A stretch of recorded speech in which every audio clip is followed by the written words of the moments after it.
think France and Israel are involved in Charlie Kirk's assassination. And I'm going to put that out there with full confidence.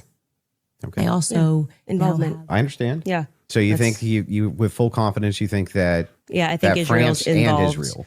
Yeah. I mean, the person that gave me that thing that I reported said that French Foreign Legion were on the ground that day. Mm-hmm. Again, this would be at a professional limitation for me to then go and probe that information that I handed over. I can't do that. I'm not But the you United don't have States any government. positive evidence of that. Okay. Right? Liz, can you just stop? It's actually just like annoying to hear you keep saying positive evidence. I've just asked me what I think, and I just tell you, yes, I think they are that's involved. a claim.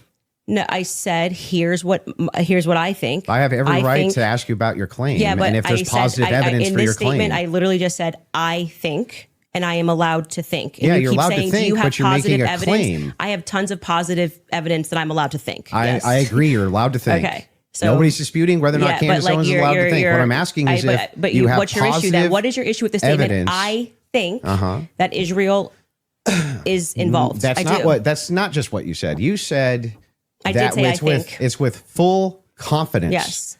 You would think that if you had full can you have confidence confidence to think when you think? If I said, for instance, I think I'm going to be late to work, right, with full confidence, I would say my evidence for that is that I'm 20 minutes away and I need to be there in 5. Andrew. That's how you would know whether or not you had full confidence. I'm going to tell you something. Hang on, let me finish.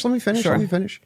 If it was the case that I said I have full confidence I'm going to be late to work, I would say my evidence that I'm going to be is that work is 20 minutes away, right, and I have to be there in 5. So I have full confidence. That's why I would think that. So I'm asking, if you think that Israel and France were involved in the assassination of Charlie Kirk, and you say with full confidence, I'm just asking for the evidence, or at least walk me through the mindset of why it is that you could think that with evidence. I actually don't have to walk you through why I think. I can give you something that I think with full confidence. I think with full confidence that you lost the substance of this debate, and now you're moving toward things that I have said that I think, which I can do. They're pertinent to this debate. Actually, would you like to remind him of what our debate claims actually were? And would you like to remind you said I could ask you about any of these things to my heart's content? Feel free, but you do not get to structure how I'm allowed to reply or ask me why are you allowed to think. I'm not structuring how you're allowed to reply. I'm just asking you direct questions. I have full confidence that you do not feel that you represented your claim well.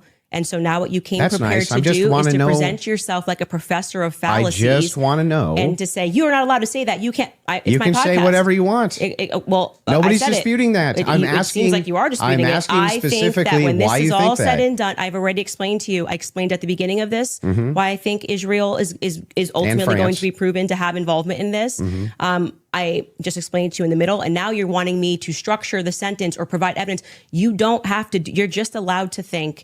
And I've explained to you my thought process. I don't need to structure it in a sentence. If you feel like a professor today, you picked the wrong day. Don't you think that like tens of thousands or hundreds of thousands of people would want to know what Candace Owens' positive evidence for why it is that Israel and France were involved in the most traumatic public assassination of Gen Z's lifetime is? That's why they watch my podcast. So you're just going to drip to them